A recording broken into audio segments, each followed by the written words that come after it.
भूखा शेर। एक घना जंगल था। जंगल बहुत खूबसूरत था। उस जंगल में एक शेर था। शेर बहुत भूखा था। वो शिकार की तलाश में सारा जंगल घूमता रहा, कभी इधर तो कभी उधर। उसे कहीं भी शिकार नहीं मिला। वो बहुत परेशान हो चुका था और एक पेड़ के नीचे आकर थक कर बैठ गया। पेड़ के नीचे बैठे बैठे वो सोचने लगा, अरे, इस जंगल के सारे जानवर पता नहीं कहाँ चले गए। मुझे ठीक से एक भी शिकार नहीं मिल रहा। अगर ऐसे ही रहा तो मैं भूखा ही मर जाऊंगा। क्या करूंगा? कैसे शिकार मिलेगा मुझे?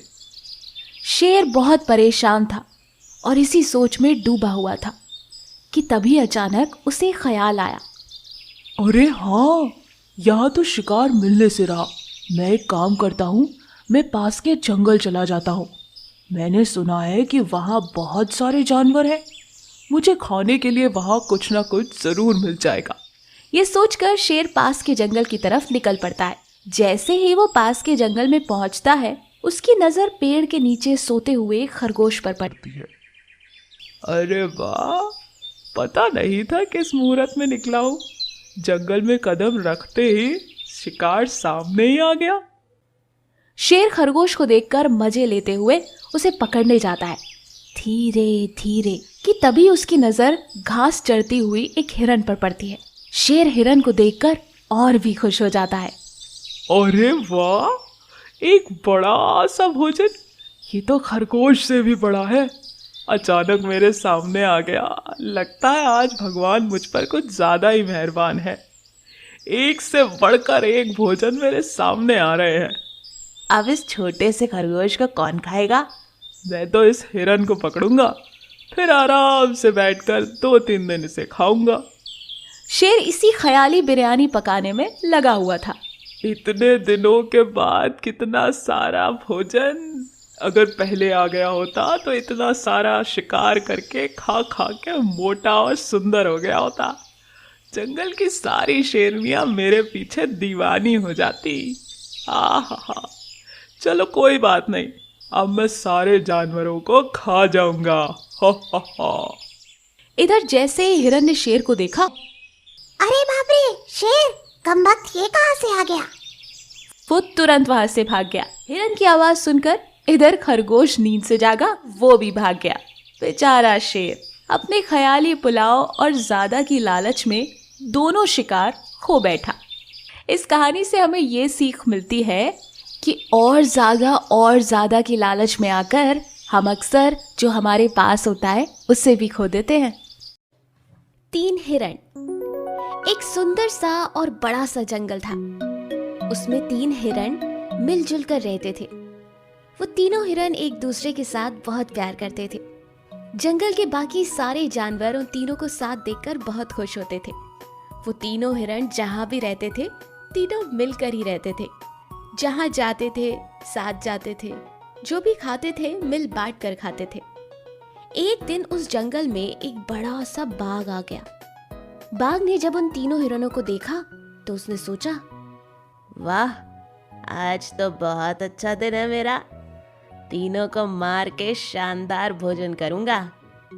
ये हिरन देखने में तो बहुत कोमल लग रहे हैं। जैसे भी करके इनको तो खाना है।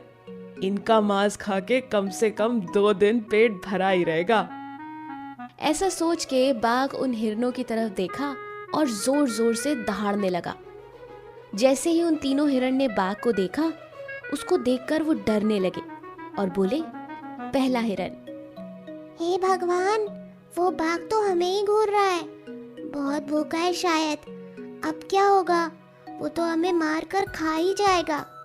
तभी दूसरा हिरन बोला, अरे घबराओ मत, हम उस बाघ के साथ एक खेल खेलते हैं। वो बाघ थक जाने के बाद हम लोग यहाँ से निकल जाएंगे, क्योंकि थक जाने के बाद तो वो हमें पकड़ ही नहीं सकता। कुछ देर के बाद वो बाघ बहुत जोर से गरजता हुआ उन तीनों के पास दौड़ता हुआ आया। तभी वो तीनों हिरण मिलके बहुत तेजी से भागना शुरू कर दिए। तभी एक हिरन दूसरी तरफ जाता है, बाघ भी उस हिरन की तरफ जाता है। लेकिन तभी दूसरा हिरन बाघ से बोलता है, ए बाघ, तू पहले हिरन के पास क्यों जा रहा है? क्योंकि वो तेरे पास है इसीलिए? उसको पकड़ना आसान है? दम है तो मुझे पकड़ के बता। हाँ हाँ, आजा आजा। बाघ को उसकी बातें सुनकर गुस्सा आ जाता है, तो वो पहले हिरन को छोड़कर दूसरे हिरन की ओर भागने लगता है। तभी तीसरा हिरन पीछे से आवाज देता है, अरे ओ बाघ, क्या हुआ तुझे? मुझको भूल गया क्या? पकड़ पकड़, आसान शिकार पकड़। तेरी हिम्मत ही कहाँ है जो तू मुझे पकड़ के बताए? ऐसा कहकर हिरन जोर जोर से हंसने लगा। बाघ को बहुत गुस्सा आया। अब वो दूसरे हिरन को छोड़कर तीसरे के पीछे पड़ गया। ऐसा करते करते बाघ बुरी तरह से थक गया। अपने गुस्से को काबू में ना रख पाने की वजह से वो जोर जोर से गरजने लगा। तुम लोग मुझे गुस्सा दिला रहे हो, मुझे कमजोर समझ रहे हो, तुम लोग ये गलती कर रहे हो। आज तुम भले ही मुझसे बच गए, लेकिन कभी ना कभी मैं तुम तीनों को जरूर खाऊंगा। ऐसा बोल के बाघ वहां से निकल जाता है। तभी एक हिरन बाकी दो हिरनों से बोलता है, देखा दोस्तों, हमने बाघ को कैसा मजा चिखाया। हाँ सही बात है, हमारी वजह से बाघ बहुत थक गया। अब वो बाघ हमारे बारे में सोचेगा भी नहीं। हाँ मित्रों, सही बात। इससे हमें ये सीखने को मिलता है कि हमें हमेशा मिलजुल कर रहना चाहिए, तभी हम बाघ को हरा पाएंगे। एक बार की बात है, एक जंगल में एक बहुत ही चालाक बिल्ली रहती थी। उसका दिमाग बहुत तेज था। एक दिन चालाक बिल्ली रात में जंगल में घूम रही थी। तब उसे शेर कुत्ता नजर आता है। चालाक बिल्ली उसके पास जाती है। तब उसे नजर आता है कि शेरू ने एक खरगोश मारा है और वो उसे खाने की तैयारी कर रहा था। शेरू, तुम क्या कर रहे हो? मैंने अभी अभी एक खरगोश मारा है, मैं अब आराम से खाऊंगा। चालाक बिल्ली को तब बहुत भूख लगी थी और उसे वो खरगोश खाने का था।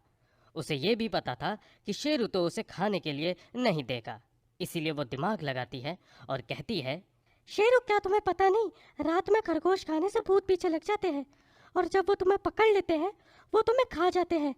यही सब धुर्त लोमड़ी के साथ भी हुआ था, वो बेचारी जैसे तैसे बची थी। क्या तुम्हें भी इन सब में गुजरना है? बिल्ली की बात सुनकर शेरू कुत्ता डर जाता है। मुझे भूतों से बहुत डर लगता है, अब मैं क्या करूं? ये खरगोश मैं कहाँ रखूं? शेरू, मुझे लगता है रात में मारा हुआ खरगोश खाना ही नहीं चाहिए। मैं तुम्हें मुसीबत में नहीं देख सकती। तुम ये खरगोश मुझे दे दो, मैं इसे खा लूंगी। क्या फिर तुम्हारे पीछे भूत नहीं लगेंगे? शेरू, जिसने खरगोश मारा है सिर्फ वही खरगोश नहीं खा सकता, पर मैं तो खा सकती हूँ ना। अरे ऐसी बात है, फिर तुम ये खरगोश ले सकती हो और तुम्हारा बहुत बहुत शुक्रिया, तुमने मुझे बड़ी मुसीबत में पड़ने से बचाया। अरे ये तो कुछ भी नहीं है, मैं हमेशा तुम्हारी मदद करने के लिए तैयार हूँ। शेरू कुत्ता वहां से निकल जाता है। चालाक बिल्ली जोर जोर से हंसने लगती है। ये कितना बेवकूफ है, शेरू को तो मैं कभी भी आसानी से बेवकूफ बना सकती हूँ। और फिर वो खरगोश खा लेती है। इस कहानी से हमें ये सीख मिलती है कि हर किसी पर आंख बंद करके भरोसा नहीं करना चाहिए।